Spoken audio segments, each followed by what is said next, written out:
Ladies and gentlemen, welcome back. Where's the button? Welcome back to A Drink with Crazy, everybody. What's going on? Oh, good Lord, I am in the new setup, and I still don't have everything set up, and now my headphones are on the ground. Hold on. Oh. I need to spend some time this weekend on making this setup a lot better for everybody. What's going on, everybody? Say hello in the chat if you are here, so that way I can call you out and say hello to you. I hope that you all had a fantastic Thursday.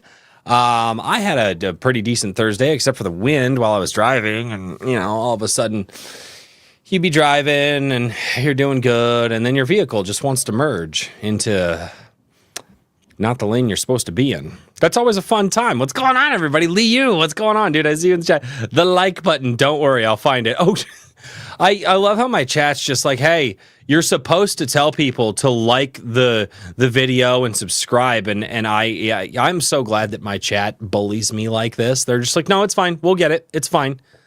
Like, we know what to do. You don't know what to do. We know what to do. It's how my chat do tend to be. We've got some fun stories tonight. I absolutely laugh at this. So it sounds like Naughty Dog is making people work overtime hours to get their next girl boss out, so everybody can have some fun with that.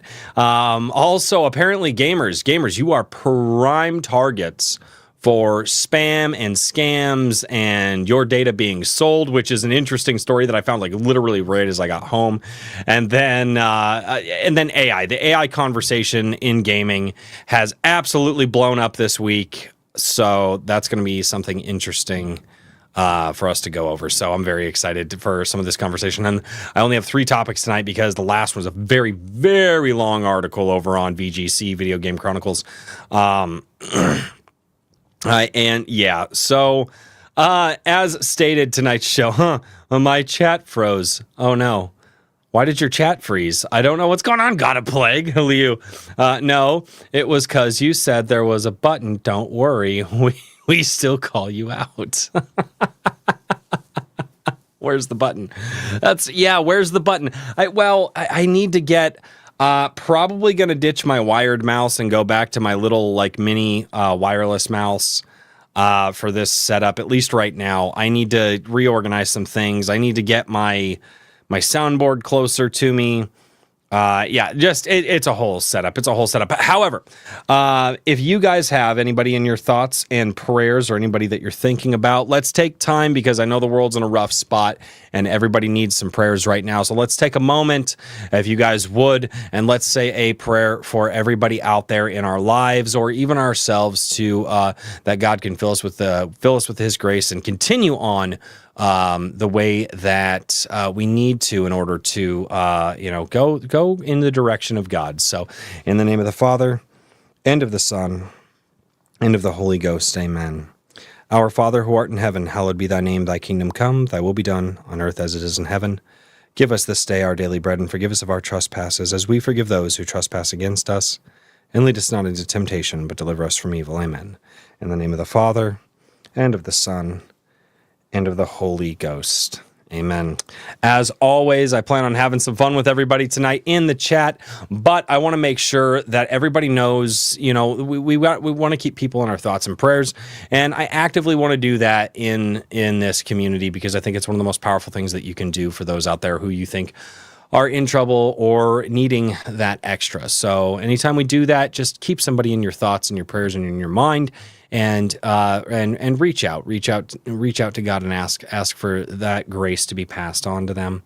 But yeah, and then if it's okay to ask, guys, if you're in the chat, share this out in the socials, share this out wherever, like, I am no longer on Twitter or X or whatever they want to call that platform, because I got tired of it. I can't be on that platform anymore. It does make it hard to kind of cover a lot of these news stories, because one thing this is interesting. One thing that I noticed watching some watching a lot of the creators that I've watched for years is they'll be like, there's this breaking story in gaming. And a lot of what they do, God bless Mario Trujillo. Thank you so much. God bless you too, man. One of the things that I've noticed is that when you watch a lot of like the breaking stories of the week and all this, a lot of times like what makes the story tends to be the interaction over on Twitter. It's like if a news story doesn't get picked up on Twitter and it doesn't blow up on Twitter, like is it really going to blow up anywhere else? And I honestly, I don't know. But when you watch, it's like a lot of guys don't really read articles anymore. They'll read like headlines and then excerpts from the articles, and then they'll go over to Twitter and see just what the massive amounts of reactions are. And I was sitting here and I was like, man, a lot of times you're watching these videos and you get to a point where you're not even watching the video or listening to the guy cover the story anymore. You're listening to the person, the YouTuber, cover the reactions of people on Twitter. And it's like, okay, like, and they're like, this is how the people are reacting, how the community is reacting. And I, obviously that gives a certain sense of validation to a lot of people out there. And I wonder if being able to even just cover the news and share your own opinions as the YouTuber, as the person creating the content is even really viable, or if people just want to show up to hear you read a whole bunch of tweets and social media posts from randos online validating your opinion. That's something that is really interesting to me, and I just it's something I just noticed recently, which is stupid because I should have noticed that before, right? It's just a content thing that I've noticed. The other thing that I've noticed in content creators across the board, and it's wild to me. You ever notice like how many creators have pink and blue lights in their background on like opposite sides? Has anybody noticed just like this pastel flamboyant like LED light in the background that's pink and blue? And it just seems like the people who put pink and blue in their backgrounds, I mean, they're getting a lot of views. What is it about the pink and blue color combination that is just everywhere? Like it's even on like, for instance, like Fat Electrician's got it. The Unsubscribed podcast, that's their colors. Like those guys, not even just gaming podcasts and stuff like that, but a lot of gaming shows do it as well. There's a few people that I've noticed that don't really do that, but even smaller guys, they put the LED lights up in the background. Like I've blue is one of my favorite colors. I really like blue. I chose to paint the wall blue. I actually went out, bought a bucket of paint and actually painted this wall and took the time, effort, and energy to paint my wall blue. I still need to move some stuff, but everybody's doing, oh yeah, there's a name for that. What's the name for that? What is the name? It must be some psychology thing. Dude, it's gotta be a psychology thing because, and I'm like, even I got to a point where I was like, do I need to have like flamboyant blue and pink lights in the background or magenta or whatever? Like, probably a meta based on color theory. That would make a lot of sense. That would make a lot of sense if it was a meta based on color theory and why so many creators are doing. Because I watch a lot of different content on YouTube, not just gaming. I love watching just a variety of different podcasts and things like that, or listening more so, because I pay for YouTube Premium because I've paid for YouTube Premium since it was called YouTube Red.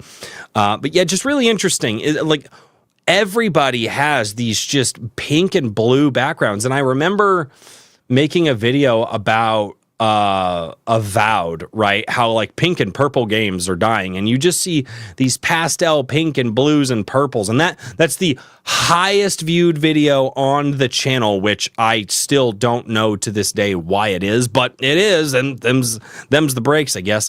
But you see so many people complaining about this color palette being used for gaming and games creation, and even in like, visual mediums like comic books and stuff like that. And you go, wait a minute. You're complaining that these colors are used in the games, but they're in your background. Like there's like, what's going on here? It's just funny. So, or if you go to Target to buy LED lights, those are the colors available. Wouldn't that be funny? I don't even know if that's the case. I don't even know. Avowed was hideous. That game was, there's a lot of people who, one of the funniest ones in the video that I did is somebody was like, not every game has to be the greatest game of all time. You can just have mediocre games to get you by until, and like this guy was adamantly defending. I'm like, not for 70 or 80 bucks. Like the guy avidly said it was a mediocre game that was just to pass the time until another game that he really wanted to play. And I'm like, that's fine for $20 or $30 or $40 or whatever. But for $80, no, absolutely not. For $80, no. That's just ridiculous. Oh my God. I was going to come jump on your lap, but it's all I was going to be cute. You're going to spill a beer. There's worse smells. But yeah, so let's defend mediocrity, LOL. Dude, that was the amount of defenders for Avowed. And again, I watched a lot of reviews on it and gameplay stuff, and it just doesn't seem like that. It just really doesn't seem like that was funny enough, and I'll have to do a video on this, and I'll have to go and actually do some research, which every time I research a video, it's immediately nobody's going to watch it. Because every time I've ever tried to do a video and I've put like 20 hours of time, like researching and editing and like gathering clips, they tank every single one of them. And I'm like, It's just gotten to a point where I'm like, you know what? I'm just going to live stream with the boys. I'm going to live stream with my community, and then I'm just going to pull these clips out. But one of the things I was talking to my buddy and I were talking about writing today, because I had a lot of driving to do. So my buddy and I were talking about writing today, writing in video games. And he's like, man, can't we just write good stories now? And I was like, no, dude, go look at the writing scores. Go look at how radically reading and writing skills in our education system have dropped in the last 20 and 30 years. No, we can't get good writing anymore because the fact of the matter is nobody was taught how to do it. So of course we're not going to get good writing, and of course we're not. And it's kind of funny that if you look at where really good writing in video games is coming from, it's not from America. It does tend to be from countries who have better reading and writing grades than we do. Kind of interesting, isn't it? Stop Madness. It's not just video games. It's invaded all aspects of life. I watch a lot of sports, and the quality there has dropped. Oh, goodness, yeah. I would imagine it's dropped everywhere when it comes to writing. But not to rant any further. My goodness, we've been live for almost 15 minutes, and we still haven't gotten into the first topic tonight. All right.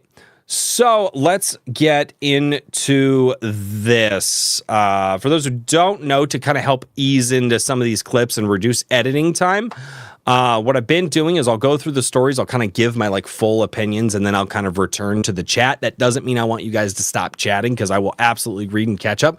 But I'm going to go through the story, read and catch up, and then or read the story, give my thoughts and opinions on it, hopefully long enough to make a decent clip for YouTube, and then I'm going to turn back to the chat and talk to you guys about what we just covered. So I'm just trying to balance this whole thing out, because again, it's what I can do. So let's get into this. Okay, so it sounds like racially ambiguous, gender confused Vin Diesel by Naughty Dog needs to be released soon, so that way Sony can get off their backs, because they're now ordering overtime. All right, over here on IGN. I think this was originally a Bloomberg article, but I tried Bloomberg and they had a whole bunch of pop-up ads and stuff like that and wanted me to pay, and I'm not doing that. So Naughty Dog devs are reportedly working mandatory overtime for Intergalactic: The Heretic Prophet. The game doesn't have a release date. Yeah, because your last game was, what, 5 or 6 years ago? So Naughty Dog is allegedly requiring most of its developers to work, developers working on Intergalactic: The Heretic Prophet, which is the worst freaking name. I just don't like this name. I just don't like the name. The Heretic Prophet. It's like, that's okay. To work a minimum of 8 hours, 8 extra hours per week. Are you working a minimum of 8 extra hours? Dude, it used to be mandatory that I had to work 10 to 15. Sometimes at its most, I was working 30 extra hours of overtime a week. Those were rough weeks, man. I'm telling you right now, 70-hour weeks hurt. like 8 extra hours a week. An effort to meet a deadline for an internal demo that will be reviewed by Sony. Oh, this isn't even for the game. This is just to... They don't even have a demo for this yet? It's been 7 years or 5 years. Sorry, 5 years. And it's going to be 7 or 8 before this thing is released. It's been 5 years since The Last of Us Part 2. This is according to a Bloomberg report, which claims that beginning in late October, intergalactic developers have been required to work at least 8 hours a week, though not more than 60 total per week. Okay, so if you're 40 hours a week, so basically they're like, you need to work at least 8, but we don't want you going over 60. And log their time in an internal spreadsheet. Interesting. I wonder if that's because of contracts negotiations and things like that. And I wonder, I don't think these guys are hourly. A lot of these guys I think are hourly. Those developers have also been asked to work from the office 5 days per week, where previously the requirement had only been 3 days. See, this is the problem. This is why game development's taking so long, because everybody wants to work from home and fuck off and not actually do their jobs. If you want to know why game development went from us getting a game every like 2 to 3 years to now it's like over a decade, it's because people are fucking off at their home and they're not wanting to do actual work. Okay, with up to 2 days of work from home, this caused some to have to scramble to find childcare and pet care arrangements that were previously not needed. Prior to the government shutting everybody down over the China flu, like, yeah, this was normal. People had to do this. This is what was normal in the economy beforehand. The mandatory overtime is in service of finishing an internal demo. This is sad. I'm sorry, this is sad. In time for review by Sony after said demo missed multiple deadlines. Intergalactic Heritage Project does not currently have a public release date window set, but Bloomberg reports suggest it's targeting for mid-2027. Okay, the report concludes mandatory overtime. Sorry, I'm going to stop highlighting because it's getting really hard with my left hand. This is why I need to get a different mouse. The report concludes that the mandated overtime ended this week, and Naughty Dog will return to just 3 days a week mandated in the office through the end of January, with more detailed schedule to come. Naughty Dog has been notorious for crunch over the years. I love that they call this crunch, dude. This just used to be normal work stuff. When you need to get the job done, you work more hours to get the job done. It's not that hard. I mean, I'm sorry. I come from a blue-collar background, and, dude, overtime is just a thing. Like, when people told me, oh, my company, whoa, they would never let us get overtime, I'm sitting here going, look, I've almost never worked jobs that didn't require overtime because we have to get the job done. So crunch over the years on series such as Uncharted and The Last of Us, with the studio even openly hiring for individuals who would be willing to crunch. I hate the word crunch. It's so crunch.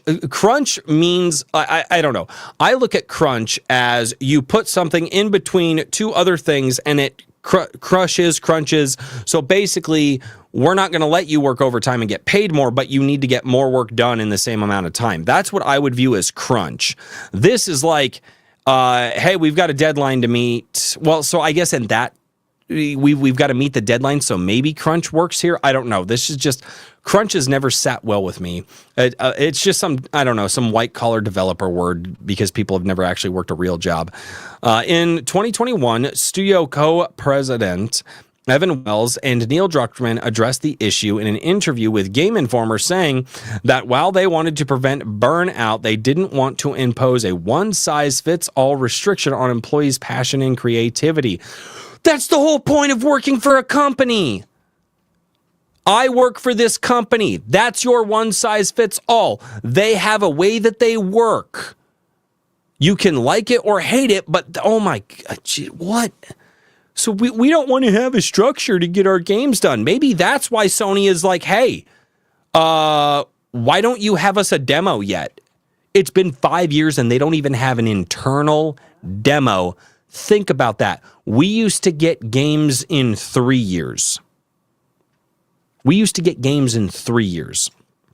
This is ridiculous. This is absolutely ridiculous. The same year, the studio hired a number of producers specifically tasked with alleviating workload. However, many of those producers have reportedly since left the company, and some employees have apparently already worked long hours to finish Intergalactic's first trailer, which debuted at the Game Awards last year. Oh, just cry me a river, please. Druckmann has referred to Intergalactic as the most ambitious, expansive, and expensive game. Oh, this is why, that right there. Expensive game. That means that we wasted a lot of money. It should be your most ambitious, expansive, and cost-saving game that we have ever... If that said cost-saving there, where we actually found ways to produce this game without spending a boatload of money, guarantee this would be a very different story, right? But no, expensive. Yeah, you're wasting Sony's money. Okay. Game Naughty Dog has ever made. What can I say and not say? I can tell you we're in the thick of it, making it. We're playing it, and we're firing on all cylinders. No, you're not firing on all cylinders. You obviously have dead weight in the company because you said earlier in this article, you missed multiple freaking deadlines. Like, dude, Neil Druckmann, the more I learn about Neil Druckmann, the more I just don't like him. Just as an individual. He just comes across as this pompous artiste, especially, and he's always kind of been that way, but back in the day, he actually had, who was that guy that used to keep Neil Druckmann in check? Oh, God, when he left Naughty Dog and Neil Druckmann just got the wheels to everything, it all started going downhill from there. What I just find so funny about this is... You have a prolific studio like Naughty Dog, and I will say prolific because they put out some absolutely fantastic games. I played the entire Uncharted series, thought it was good. The first Last of Us, very good. Obviously, you go back, it was Banjo-Kazooie. Naughty Dog has been known in the gaming world for a long time, putting out really, really, really good quality stuff, fun characters, good storytelling, save Last of Us Part 2. That I hate that game. The storytelling in that game is horrible. The characters in that game are horrible. But moving on from that, because I could rant on that for a long time. Now, you know, Sony is sitting here going, why are you missing deadlines? And Druckmann's out here saying, it's our most expensive game yet. You think Sony likes hearing it's the most expensive game yet? Especially when it comes out that a game of the year and an awards winner that's completely swept the Game Awards was less than $10 million? Do you think that companies now, with seeing Hollow Knight Silksong, what was it? Hades 2 was an indie project. Expedition 33 was an indie project, are coming in and absolutely eviscerating competition that's spending tenfold more than they are? Do you think these AAA companies are going to be happy going, why in the world, if we know gamers don't care about your $500 million to spend on it, they just want a game that looks pretty okay-ish and plays the good? Why would we spend $500 million? And Druckmann's out here saying, it's our most expensive game yet, while they're missing deadlines? Dude, Sony is pissed right now. Guaranteed. They're wondering, what the hell? Why can't you get the job done that we told you to get done? What is going on? What are your teams doing? You're like, well, you know, we really don't want to have them come back into the office. Why? So you can actually, walk around the office and say, hey, why are you screwing around on Twitter when you should be developing my game for me right now? I promise you, most of the people working from home are not, in fact, working diligently on their work. You know how I know this? Because they said here people had to find childcare and they had to find pet care and things like that. They had to. So what does that say? That says that while they were on the clock at their houses, supposedly working from home, they were in fact taking care of other responsibilities in their daily life, basically making money at home to not do their jobs. It's right here in the article. It's right here in the article. This idea that it's going to take hundreds of millions of dollars and twice the time that quadruple the money it used to take and twice the time it used to take to get a game out. And that's just acceptable? No, that's not acceptable. That's never been acceptable. And for some reason, the modern game developers today, save the smaller guys who are actually putting out bangers, who are actually doing a good job. But a lot of these guys that get hit with this are like, oh, woe is me. You mean I have to go to work today? Yes. Well, that's just not fair. Do you not understand that I have all of these things in my... Yeah, everybody else does. And you know what's weird is most of the people who work in the economy figure out how to manage all that stuff. But for some reason, game developers are such lily-livered workers that they don't know how to actually handle any sort of hardship in their life at all. Like, I don't know, figure out if your mom can watch your kids today.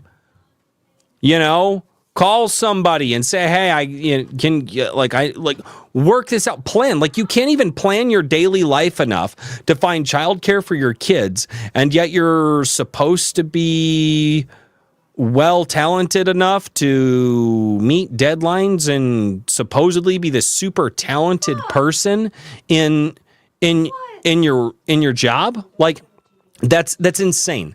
That's absolutely insane to me. They can't even manage their own home lives, and yet they're these super talented developers that are firing on all cylinders, that are missing deadlines and bitching about going back into the office. Come on.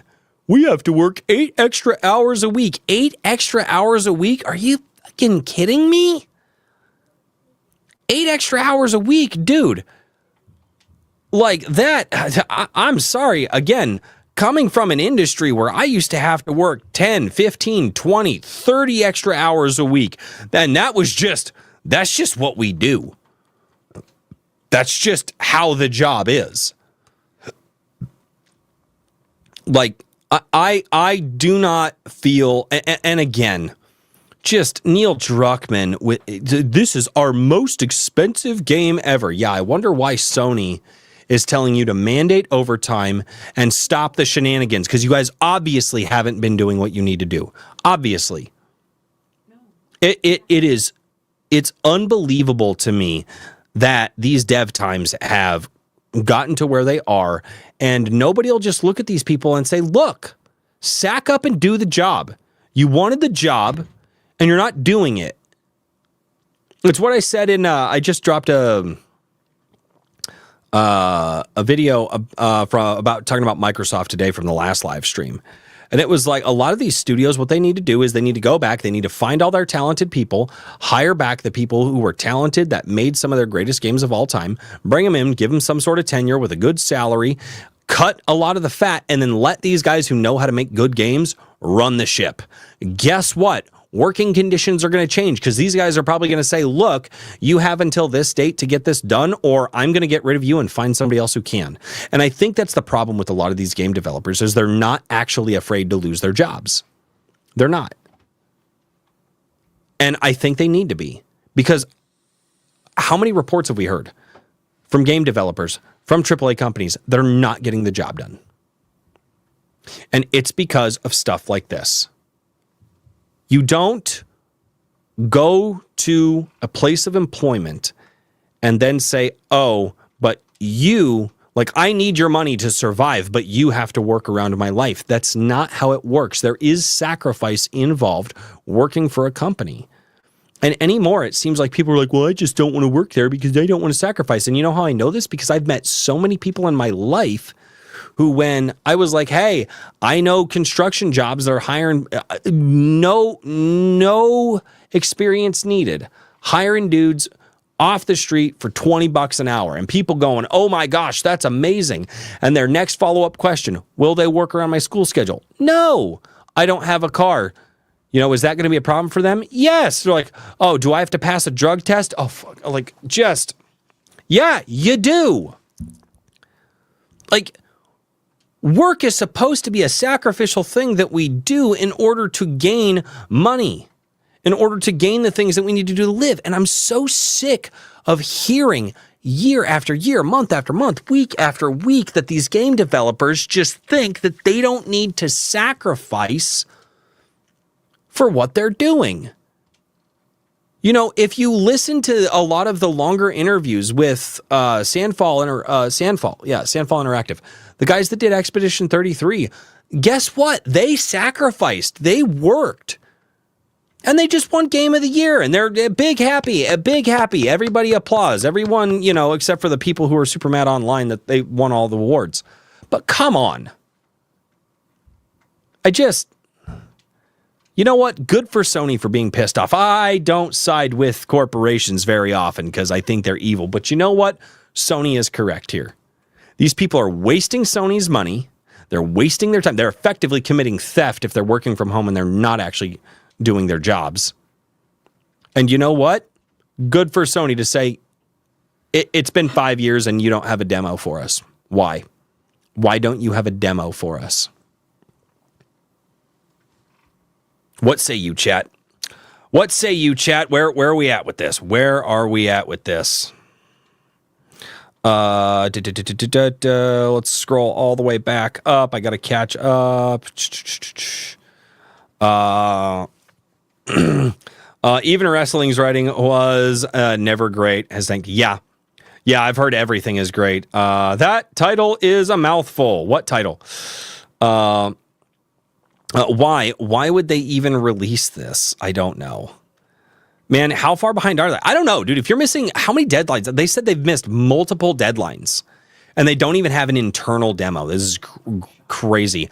They're coding. The amount of hours shouldn't matter. It's just should be a task based with deadlines. I mean, yeah. I mean, coding is...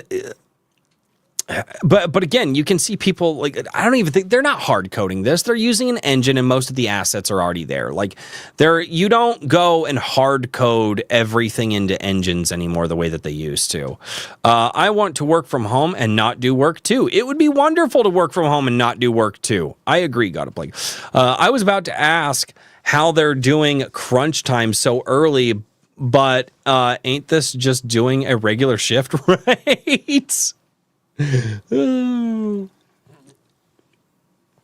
Oh man, yeah, I agree.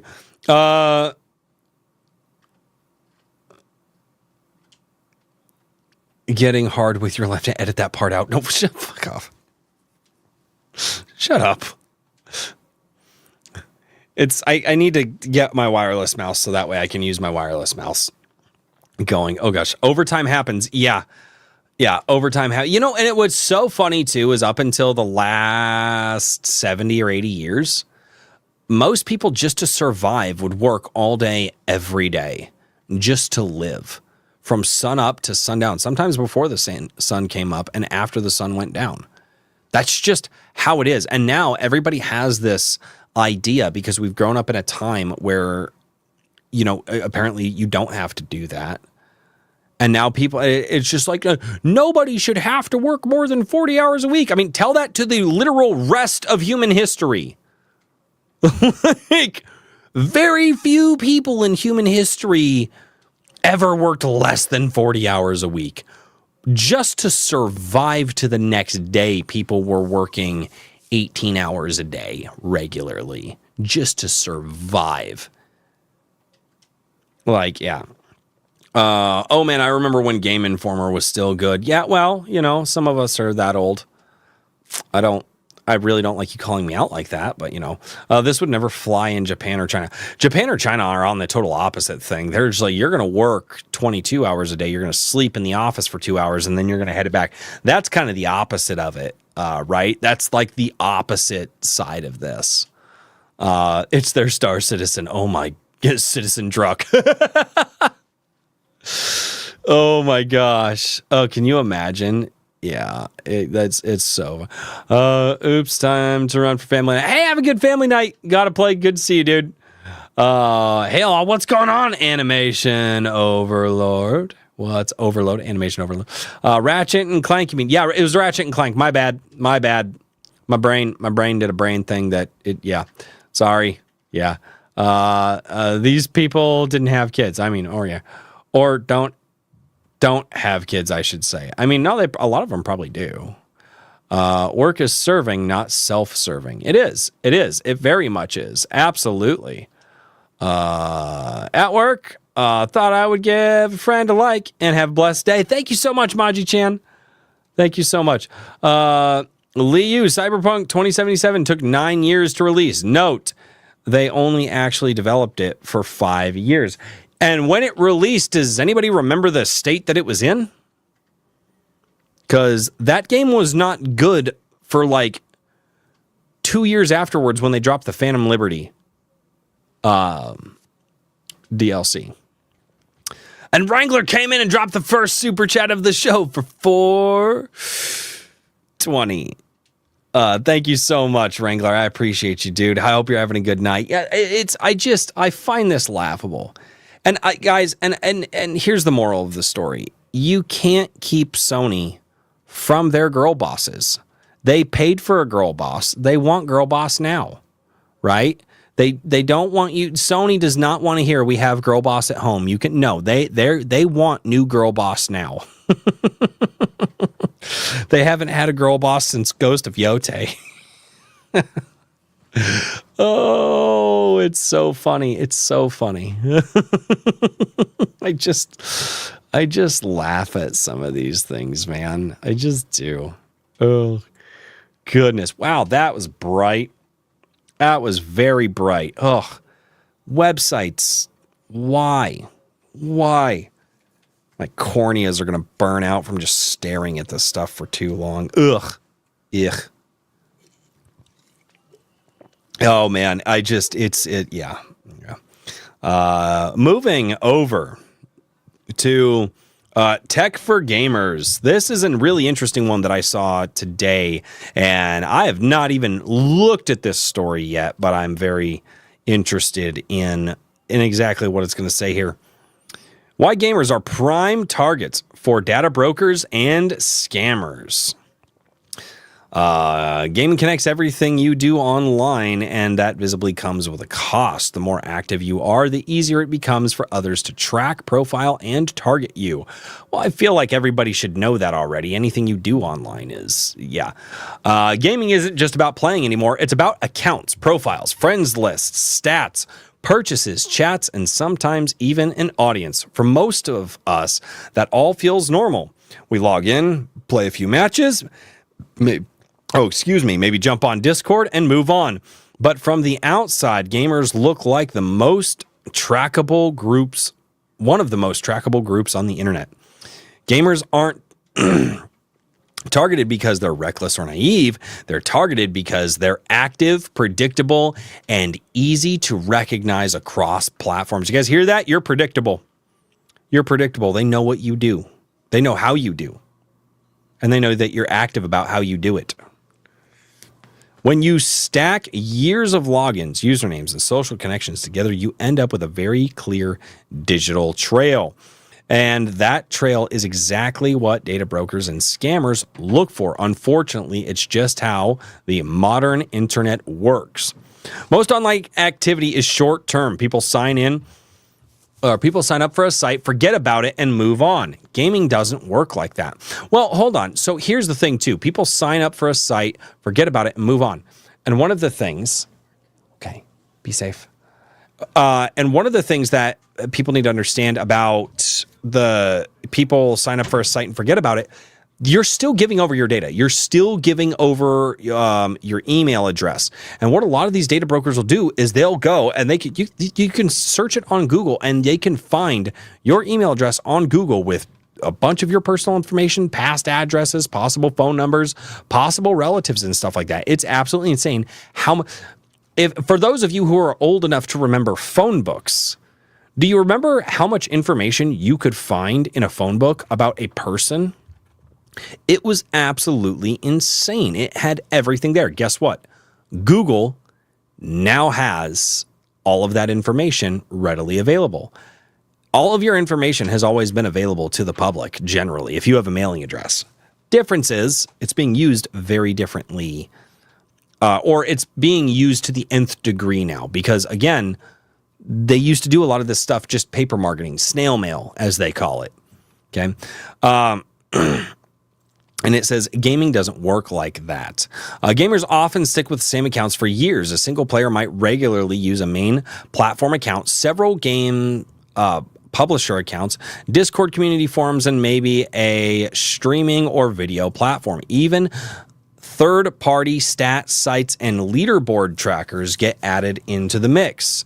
Each platform collects a small piece of information, a username here, an email there, playtimes, regions, device types, and social connections. None of it feels risky on its own. The problem starts when all of those pieces get linked together. Well, and that's what Facebook has been doing for years, and everybody knows it. And it's one of the things that I think the reason that we keep seeing stories like this pop up is because there's still so many people out there who are just ignorant to what they're doing with your data, and where they're getting that data from, right? That's where data aggregation comes in. When fragments from different places are combined, they paint a much clearer picture of who you are, what you play, when you're active, and how reachable you might be. Why gamer data is so useful. From a data collector's point of view, gamers are extremely easy to categorize. Play habits can hint at age ranges, spending habits, schedules, and even lifestyle patterns. This is why a lot of games like Roblox and Fortnite and all of that target younger children, because especially when it comes to spending habits and lifestyle patterns and things like that, the lifestyle pattern of a child is that they have more time to easily engage with those games. And then on top of that, if their parents are not, making sure that children shouldn't be using their finances, kids will just keep buying those V-Bucks left, right, and center. My nose itches right now, and I don't know why. I'm sorry.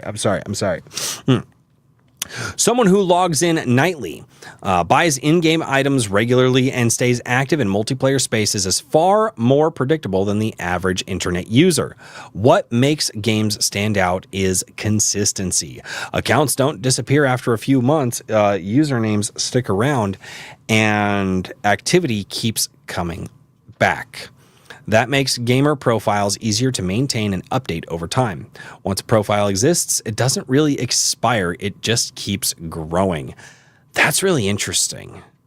How many of you guys in the chat have been using a gamer name for years? How many of you guys that are going to watch this video after the live stream's over and the clip is posted have been using the same gamer tag for years? And how many profiles have you associated with it? Associated that gamer tag with a different launcher, whether it's Steam's launcher, EA's launcher, pick a different launcher, whether it's a PlayStation or Xbox or Microsoft account or whatever. How many people out there have tied that same name to multiple different places, basically making it easy for people to go, oh, this is all the places that this person is in? Seriously, if I had to guess, well, I use the Drink with Crazy stuff now, so that's only been associated with a small portion of this. But I would say like my original email account that I still have has been associated with many different places at this point, which is nuts to think about. Like that kind of gets scary. Scams feel personal because they are. Most gaming scams don't rely on random guessing. They rely on context. If a scam message references the right game, the right platform, or even the right timing, it feels believable. Fake warnings about account bans, messages pretending to be moderators, or offers involving in-game items all work better when they match what the player already expects. That's why so many gaming-related scams feel uncomfortably specific. Okay, so what's interesting here is that all of these stories have come out in the past about other things as well. Very much so, whether it's political or whether it's... Okay, they aren't always guessing. They're working from existing information that's already out there. Gaming accounts are especially tempting targets. because they're often connected. One compromised account can lead to access to email, friends lists, or other linked services. It creates a chain reaction that's hard to undo once it starts. Well, and this is where a lot of people, this is why account security is so absolutely important. For players who are more visible, things can escalate quickly. Streamers, competitive players, and community figures deal with a much thinner line between online and offline life. Harassment campaigns often begin with information that's already public or easily found through data listings. Names, phone numbers, and locations don't magically appear. They're usually pulled from a database that were never meant to protect the people they describe. Gaming communities make this worse because identities overlap. A username leads to a stream leads to social media fills in the rest. Even players without big followings can become targets if the correct information is available. Account security isn't the whole situation. Strong password and extra login protection are important. No arguments there. But they only protect access. They don't erase information that's already been collected elsewhere. Well, that, again, what is it like? There's places like Delete Me, I think Aura, and quite a few other places that are actually out there that will go and pull all of your stuff from, I mean, if you have an Amazon account, if you have a Facebook, if you have Twitter, Instagram, any social media, if you check out Reddit once in a while, any of that stuff. It's not just gaming. If you have a freaking email and you've ever signed up, be like, I want to receive emails from this person, the data collection plays, all of that stuff. It's not just online games anymore. It's not. It is from freaking everywhere that all of this stuff is out there. If someone already knows what you play, where you hang out online, and how to reach you, they don't need to break into your account right away. They can wait, adjust their approach, and try again later. The real issue isn't just account safety. It's how much personal information is floating around outside of your control. Okay. Reducing exposure matters. One of the few ways to lower the risk to shrink your digital footprint where possible. That doesn't mean quitting games or disappearing from communities. It means being more deliberate.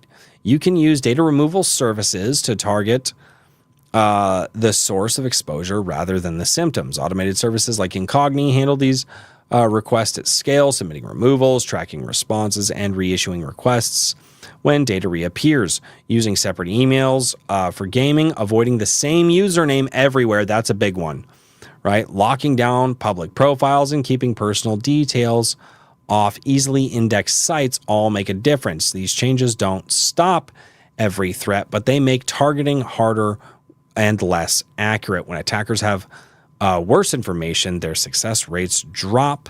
That alone is a win. Honestly, I'm really glad that I saw this article today because I think that this is a really big thing in the world right now. Because when it comes, and it's not just the spam calls, right? You've heard of people who, it's not just their accounts will get hacked. Their banking information will get hacked through some of this stuff, right? Because if they gain access to one account that has your credit card number on it, that has your banking information on it, maybe your bank that you use isn't really good with spotting fraudulent charges right away. Like, I mean, heck, I don't even know how we've had fraud on our account, but we've had fraud on our account in the last couple of years. Now, thankfully, we reached out to our bank and we're like, hey, when we go through a credit union, we're like, hey, this was not us. This is definitely not a thing. And they were like, oh, snap. So they put a stop to it. They replaced the money for us or reimbursed us for the money because we didn't spend that. It was obvious fraud on the account, especially from the location that it was. But again, we live in a small town. We try not to give all of our personal information out there. We try not to do all that. And even just living where we live and kind of avoiding signing up for everything online that we do. Don't get me wrong. We've still signed up for quite a bit, but it's still one of those things that you never know. And it's like, well, I don't do this, I don't do that. It's like, yeah, but there's 1,000 things that you can do online that gives away your information. And I think a lot of these companies out there like Incogni, I think, like I said, I think Aura does it. I think Delete Me is another company out there. A lot of big time YouTubers and stuff like that are advertising for these things now because it's become such a pervasive issue. And these companies can reach out and they can find your information, submit requests, and start taking down a lot of it. And it's become a thing where you don't know what you're signing up for. Maybe, maybe you're a cook and I just really like the recipes on this one website. And it's a website that, and so I sign up, I give them my email address to collect a lot of, to get some recipes. Well, now they go and now they see, well, now you have an Amazon account. Now you have a Facebook account on that email. Now you have all of these other things. And you don't even realize what you're giving away when you do that. It's one of the reasons that a lot of people have been saying, like, we need to have an online bill of rights, right? A lot of people have been advocating for an online bill of rights, like what companies can or can't do against the individual. It's one of the reasons that I say, honestly, if you're taking my data from me, like I need to be getting a check. If you're going to use my data and you're going to be using that and building a profile on me, like that's my personal information. Now, that being said, did I unwillingly give you my personal information? Most of us do give away our personal information willingly and not knowing what we're doing. So it's like, I willfully gave this to you. Well, you willfully gave it to me. Why should I have to pay you? But so many people are just unaware. The online world and online marketing has changed so rapidly and so radically. And in the way that it has sped up, because marketing has effectively stayed the same for about the last 100 years. It's gotten more aggressive, but the principles of it haven't really changed. But what has changed is the ability for so many more companies to get at you. And some of those companies aren't looking to just sell you something. They're looking to take your livelihood. They're looking to take everything away from you, commit fraud, steal from you, leave you destitute while they reap the benefits and the rewards. And when you think about gamers and how online a lot of us are, I mean, look at me. I'm sitting here on YouTube right now. Like, that's a vulnerability. Just having a YouTube account, that's a vulnerability. Like, it's so insane. And here's the thing is everybody goes, oh, the online world's just crappy and it's all garbage. And no. Bad people are going to use and exploit any system that exists. And it sucks, but like we have to be extra diligent as people who are trying to follow the rules, as, law-abiding citizens who aren't looking to screw anybody over, or just people who just want to live our lives. But we have to be extra diligent because the fact of the matter is there are shitty people out there who want to take advantage of you simply because they have your information and you gave your information over somewhere, someplace at some time, and you don't even realize that, you gave it away freely. And I think that this conversation is as prevalent as it has been in the last many years. I still don't think it's prevalent enough because I don't think people realize how bad it is. It's if you give your information up at all, anywhere, period, you can be taken advantage of. And that's what sucks. And it's just a bigger conversation than a lot of people realize. It just really is. But all that being said, what say you, chat? What say you? Oh, why did it scroll on me? I left it in a certain spot because I didn't want it to scroll. Anybody remember looking through catalogs? Yes, I absolutely remember looking through catalogs, Wrangler. That was some of the best. It got to a point. My mom she used to hide the PetSmart and the PetSmart and what's the other one? There was PetSmart and Petco. She used to hide those catalogs because they would advertise like lizards and stuff like that. And my dad and I, we had a big terrarium with a bunch of lizards and amphibians and stuff like that. So yeah, it was Punished. John says, no, go away, NVIDIA. Okay, well, updates are available. I just updated you. I spent the minutes trying to make a funny baby goat back parody about Royce. but it failed. So I'll just say hello. What the Oh gosh. Stop madness. Usernames stick around unless you're on YouTube. What do you mean unless you're on YouTube? Clarify that. Do you mean because YouTube does dumb stuff? Mario Trujillo, don't play online games anymore. It's not just online games, dude. You're on YouTube right now. That is a vulnerability. I've been going by some variant of Wrangler for about 20 years now. Holy crap, 20 years. That's insane. That's absolutely insane. Yeah, I don't even remember my original gamer tags that I had back in the day. At all. Yeah. Don't sign up for anything if I can help it. Yeah, if you can help it. I mean, that's really the best way to protect you. And I think that, again, this conversation is hugely pervasive in everyday life. It just is. It just is. And it's something that I think a lot of people really, really, really need to take a look at, and I don't think it's just gamers. I think actually the most vulnerable people in society right now are the elderly because they haven't caught up with the times. They don't know. They'll see an email that looks real. A lot of us can kind of, like I tell everybody, I don't even care if it's from a valid website.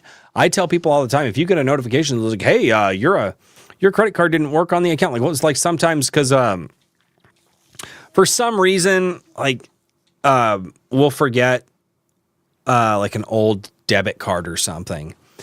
And we'll get like Amazon will be like, hey, you need to change your payment thing. And it's like, oh, because it keeps defaulting and, we keep forgetting to delete it. And it's so funny because I tell my wife, I'm like, I don't care if you get a message from Amazon. Don't even click the link in an email. Never click links in the email.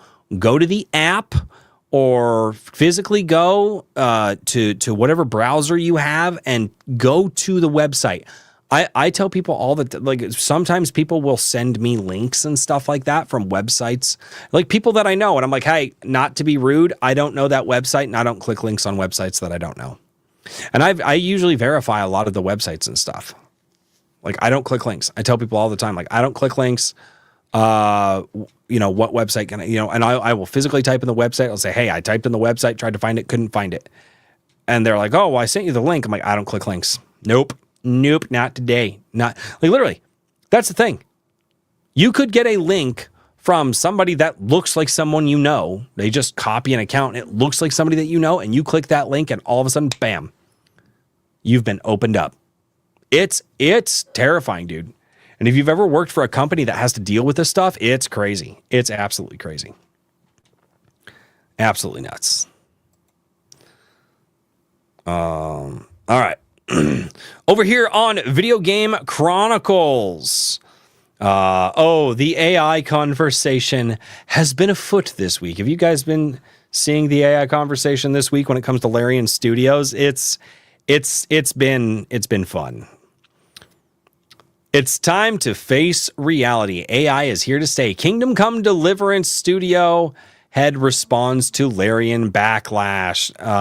Daniel Vavra says AI is a frightening prospect, but has its uses, and that absolutely everyone else is using it. Interesting. The co-founder of Kingdom Come Deliverance developer Warhorse Studios has shared his views on the generative AI following online backlash to the news that Larian Studio has been using it. This has been a whole thing this week. This one's fun. The absolute meltdown over on Twitter. Like I said, I'm not on Twitter anymore, but there's been several content creators that I watched that have been covering it, and they've just been going over all the tweets. So following Larian's reveal of the new Divinity game at the Game Awards, CEO Sven Vink, not American name, confirmed to Bloomberg that the studio was using generative AI to explore early game ideas. They were talking about like storyboarding and PowerPoints. And if you're using generative AI to do PowerPoints, like more power to you, because I hate doing anything in PowerPoint. Fucking hate it. So if you can get anything else to do PowerPoint, yeah, I'd let AI do PowerPoint. Absolutely. I hate that program with a passion. I've never liked it. Vink stated that Larian was using AI to explore ideas, flesh out PowerPoint presentations. Oh, see right there.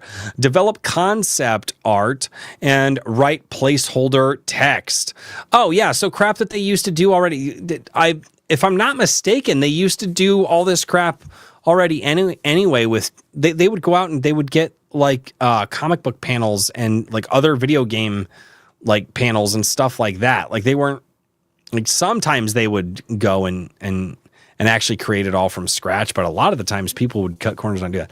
So at least that's what I've heard. But said that no AI generated content would make it into the final game, that everyone at the company is more or less okay with the new way we're using it.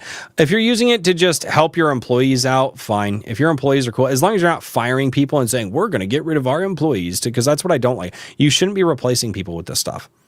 Right? I don't like that. Okay. This wasn't enough to satiate some players on social media who argued that even using generative AI for concept phase meant replacing human ideas. Not really, because it's all guided by humans, because the human has to type in the idea into the AI to get it to spit something out. Okay. This led to Fink defending his comments, posting, "Holy fuck, guys, we're not pushing hard for replacing concept artists with AI online," claiming, "We use AI tools to explore references just like we use Google and art books. At the very early ideation stages, we use it as a rough outline for composition, which we replace with original concept art. There's no comparison." Now, Daniel Vavra, the co-founder of Warhorse Studios and director of both Kingdom Come Deliverance games, has defended Larian, claiming on X that every studio is now using generative AI for similar work, and that while the technology has many negative aspects, people should accept that it's not going anywhere and to make use of it. I just clicked a button and it's making everything worse. I forget I got side buttons on my mouse.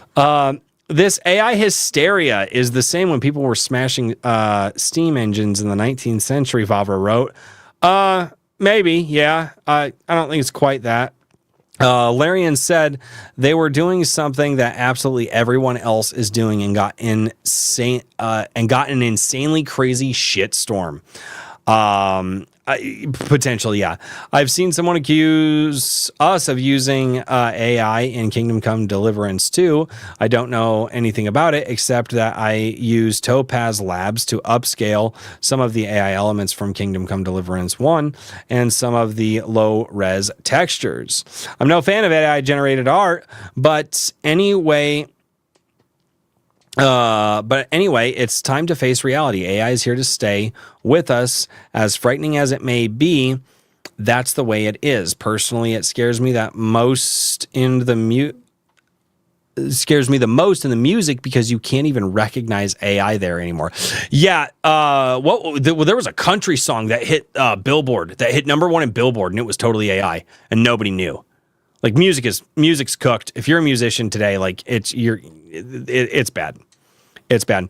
Vava wrote that while he doesn't like the idea of using AI for creative purposes, he can still see the benefit in the creation of assets that are time-consuming to create, but could be considered less important.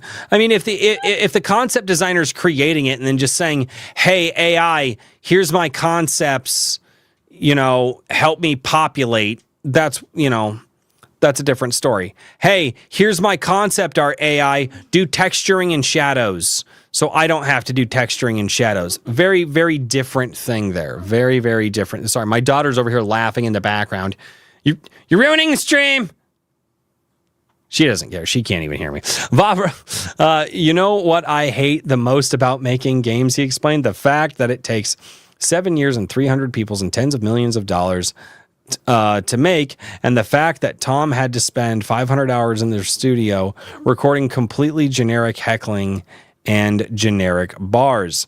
If AI can help me make an epic game in a year with a smaller team like in the old days, ooh, I'm all for it. The game will still have an art director, writers, programmers, graphic designers, but they won't have to do the tiresome and boring tasks. They'll have to focus on the essentials. I can see it.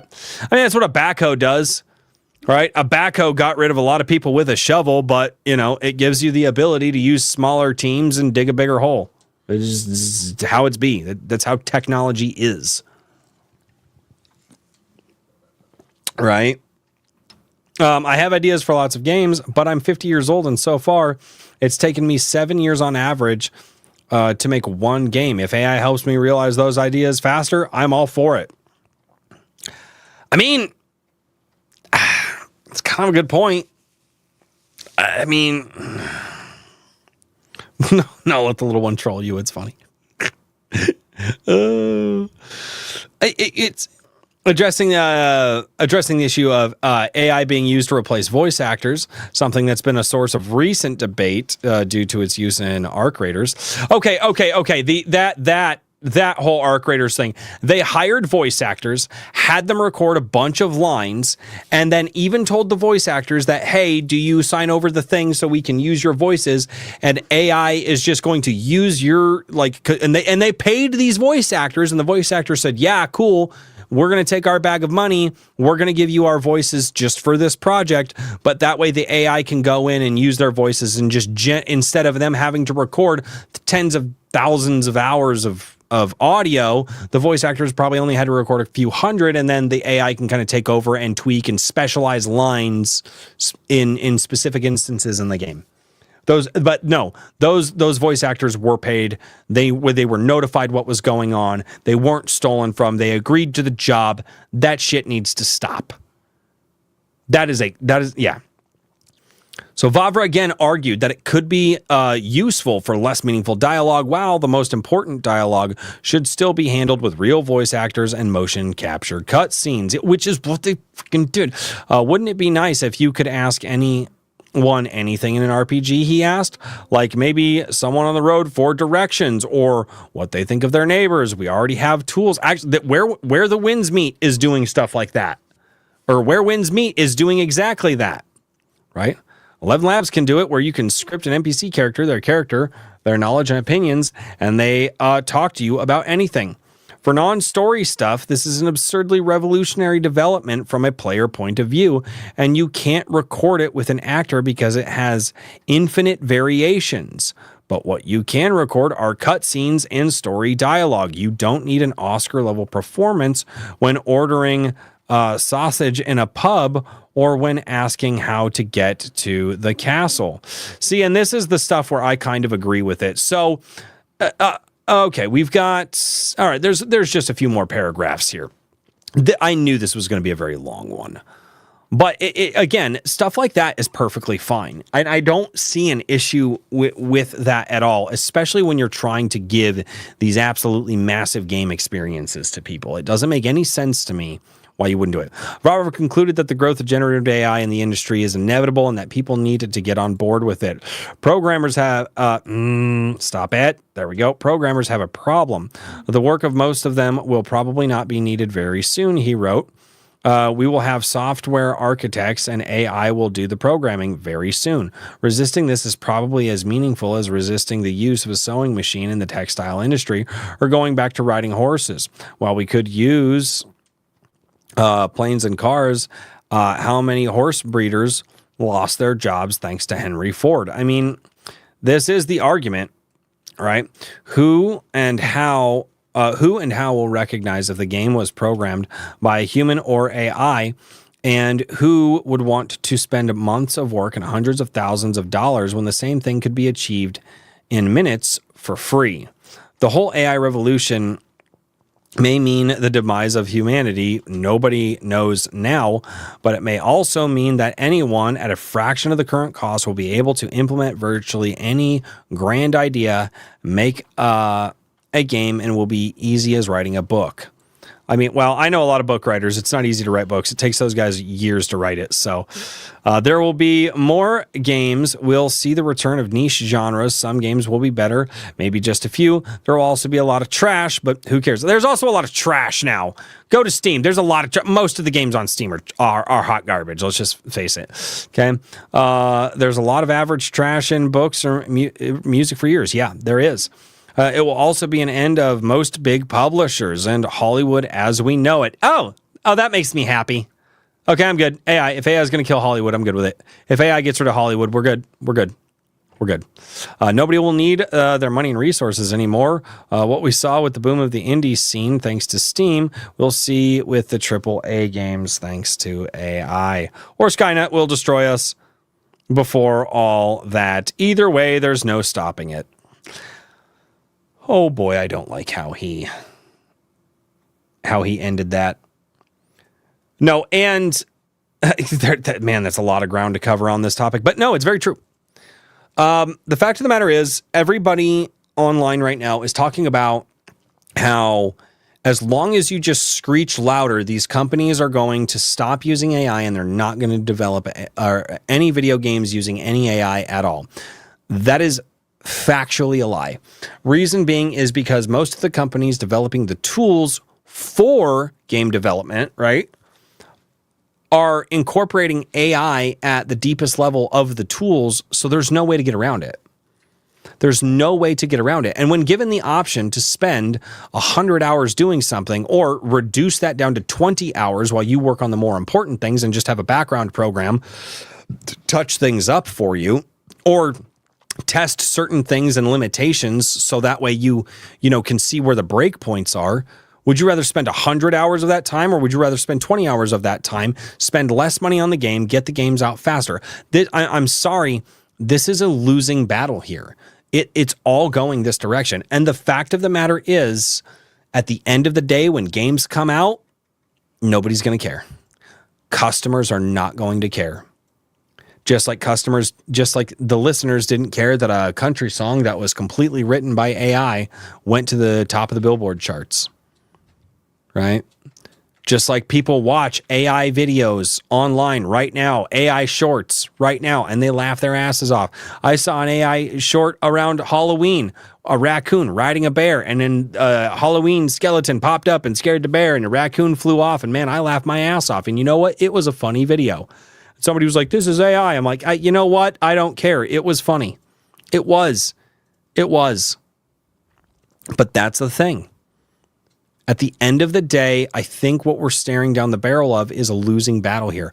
I don't like AI because the entire purpose of it is to completely replace human beings and the amount of work that we do and the work that we can do in the workforce, effectively leaving us a place where we're not even going to be able to get jobs anymore because, again, the computer's just going to do it.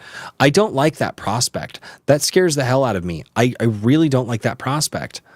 The fact of the matter is, they are spending trillions of dollars right now to get this stuff up and running.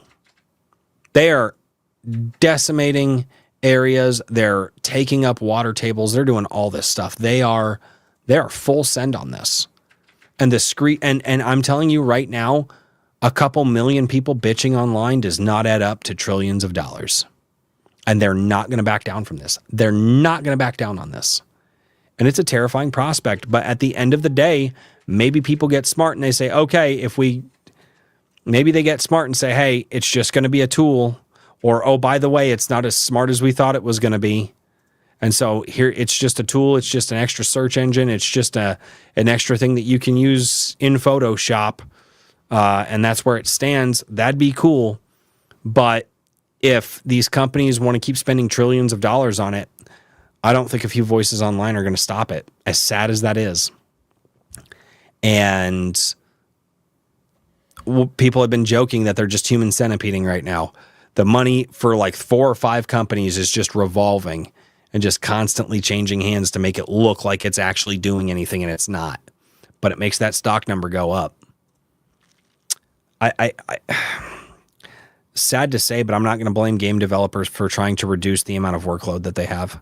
I'm just not going to do it. And I don't know what to say about it. It's sad. I don't like it. But at the same time, they've created this industry that requires more work than is necessary to get something done. And if people are like, look, I don't want to spend 1,000 hours working on this thing. I'd rather spend 100 hours working on it so I can move on to something else. That's just where we're at. All right. What say you, chat? What say you? When I scroll back up here. Oh gosh, why does it keep? I thought it was. Don't sound anything.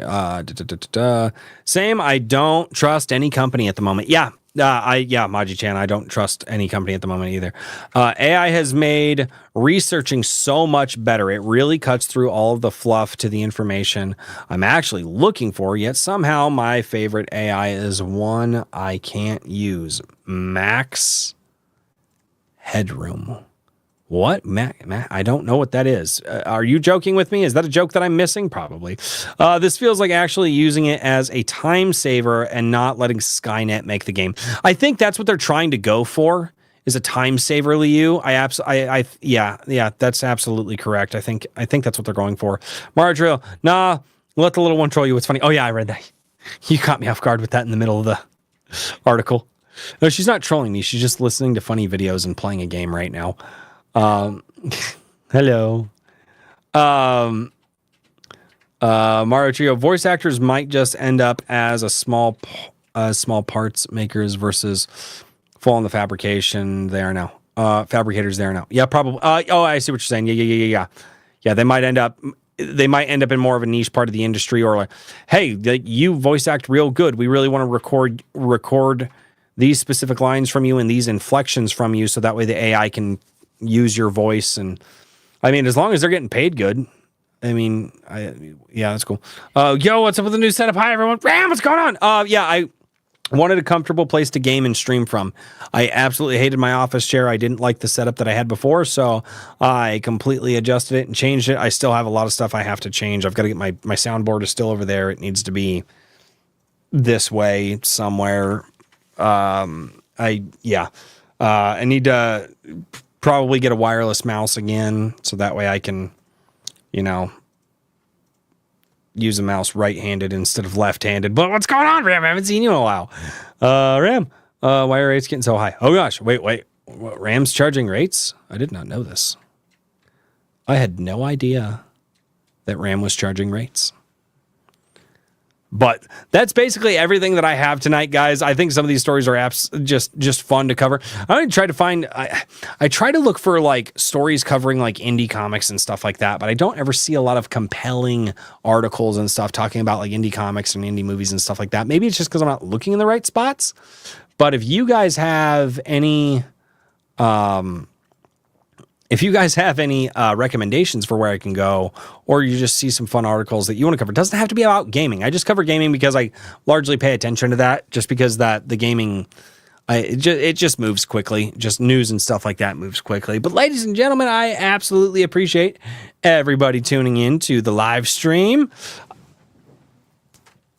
All right, I have to hit the button so that way it makes the noises. Oh, it's not making the noises. There we go. Gonna play the outro music. Oh my gosh. How do you not know Max Headroom? He's the AI started out in British films, 1, 2 spokesman for Coke, and even his own show is portrayed by man. Girl. Yep. No idea who that is. No idea who that is, man. It's a joke about the PC market with RAM prices. Oh, that makes sense. How did I not catch that? I just covered RAM prices the other night. God bless Mario Trio. Thank you all so much for tuning in to the show. I have an absolute blast with all of you guys. I appreciate you guys coming here and hanging out. After this, I'm probably going to chill out for the rest of the night. I'm going through The Witcher 3 for the first time ever. So not sure how I feel about it yet. Not sure how I feel about it yet. So we're going to see. Everybody says Witcher 3 is a great game. We're going to find out. Maybe I like it, maybe I don't. But if oh God, that would be the end of my career on the internet. What did you think about The Witcher 3? And if for some reason I'm just like, yeah, I played it. I don't know. I think people would be like, what? But that's just how it is. So, and then this weekend I need to make the final adjustments to this in here so I can properly stream with you guys. and make the streams the gooder, because I feel like you guys deserve the gooder streams. But all of that will have to wait. And I just want to say thank you all so much for tuning into A Drink with Crazy. And as always, until next time, cheers, everybody.